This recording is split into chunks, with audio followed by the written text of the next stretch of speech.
आपको कैसा लगेगा? भैया क्या बात करते हो, डाकू? आप कांप जाओगे। और तुम्हें पता चला कि आज गुरु महाराज तुम्हारे लिए सोच रहे थे, कैसा लगा? कैसा लगा? यही पता चला महाराज जी आपके संबंध में कुछ सोच रहे हैं। बस महाराज का मन भी पवित्र है और जिसके संबंध में सोचा वो भी पावन हो गया, धन्य हो गया। जिसके संबंध में महाराज सोच ले वो भी पावन। महाराज जब किसी को देखते हैं तो पावन दृष्टि से देखते हैं, और जिसको देख लेते हैं, बोलो, पापी की नजर पड़ जाए तो तुम्हारा बुरा दिन हो जाता है। इस पापी ने देख लिया, लेकिन गुरु की नजर पड़ जाए तो धन्य धन्य हो जाते हैं। आनंद से आज महाराज ने देख लिया, आज महाराज ने हाथ उठा दिया, आज महाराज के चरण पड़ गए, हमारी अपवित्र कुटिया भी पवित्र हो गई। ये जो साधनाएं हैं तुम्हारे अपने जीवन में, इनके लिए आप पूर्णता नहीं कर सकते हो, लेकिन मंगलाचरण करो। तुम कपड़े को गंदा कर रहे हो,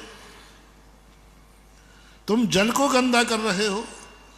तुम्हारी जिंदगी में गंदगी के अलावा जो जो तुम्हारी जिंदगी में आया उसको तुमने गंदा किया। जिसकी जिंदगी में तुम गए उसको गंदा किया।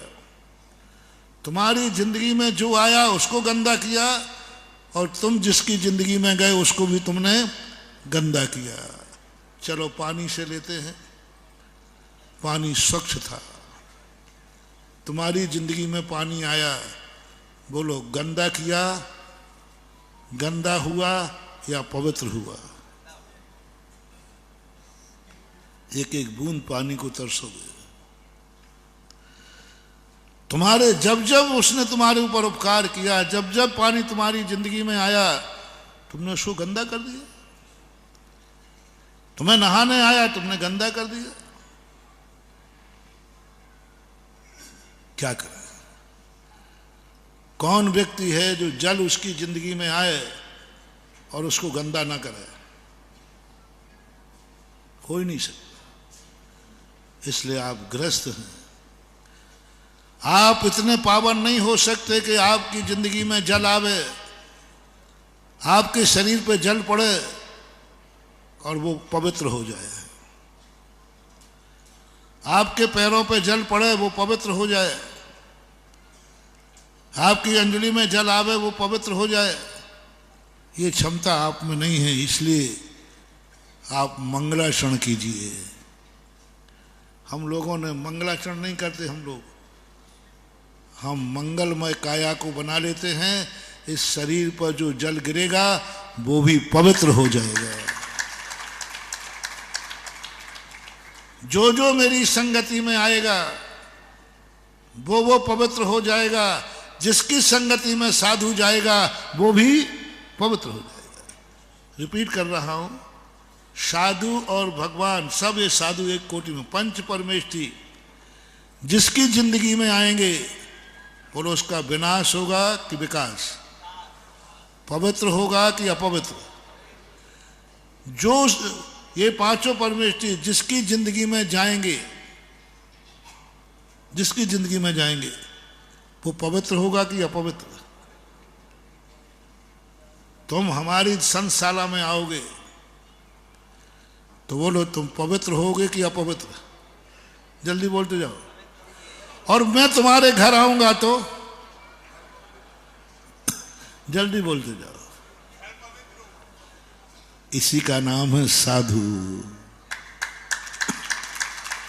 चाहे साधु के घर दुनिया आवे, चाहे दुनिया के घर साधु जावे, दोनों तरफ पवित्रता ही पवित्रता है। साधु तुम्हारे घर जाता है तो घर को पवित्र करता है। तुम साधु के स्थान पे आते हो तो तुम पवित्र हो जाते हो। ये तुम्हारे बस की बात नहीं है। साधु जल को छू ले तो पवित्र हो जाए, और जल साधु को छू ले तो भी पवित्र हो जाए।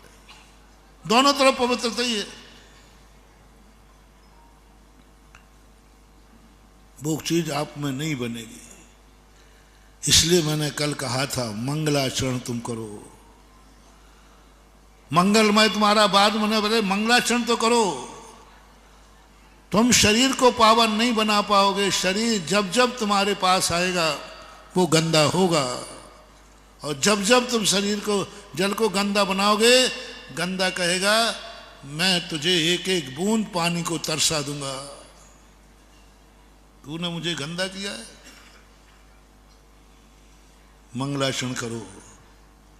उस गंदे का मैंने कहा था ना, मंगलाचरण का अर्थ ये नहीं है कि वो मंगल कार्यों में किया जाता है। मंगलाचरण वो है कि अमंगल को भी वो मंगल बना देता है, इसका नाम मंगलाचरण है। लोग समझते हैं पवित्र कार्यों में, मंगल कार्यों में मंगलाचरण किया जाता, नहीं। गंदे कार्य को भी वो मंगलाचरण करोगे तो वो भी मंगलमय हो जाएगा। मंगलाचरण करो। मंगलाचरण है, जल का मंगलाचरण करते हैं। तुम पावन बनाओगे जल को, नहीं बनेगा। सुबह उठ करके अपने लिए मत नहाना, मात्र सोच के नहाना मैं भगवान के अभिषेक करने के लिए नहा रहा हूं। अब जल खुश है, जल कहता भगवान के नाम से तूने मुझे गंदा किया है, गुरु के हार देने के लिए तूने मुझे गंदा किया है। प्रकृति कहती कोई बात नहीं, यदि तू भगवान और गुरु के नाम से मुझे गंदा करता है तो भी मुझे मंजूर है, गंदा तो करोगे। बस इतना सा लगा देना कि हे जल मैं गंदा कर रहा हूं, मैं क्या करूं, मैं भगवान के अभिषेक के बिना रह नहीं सकता।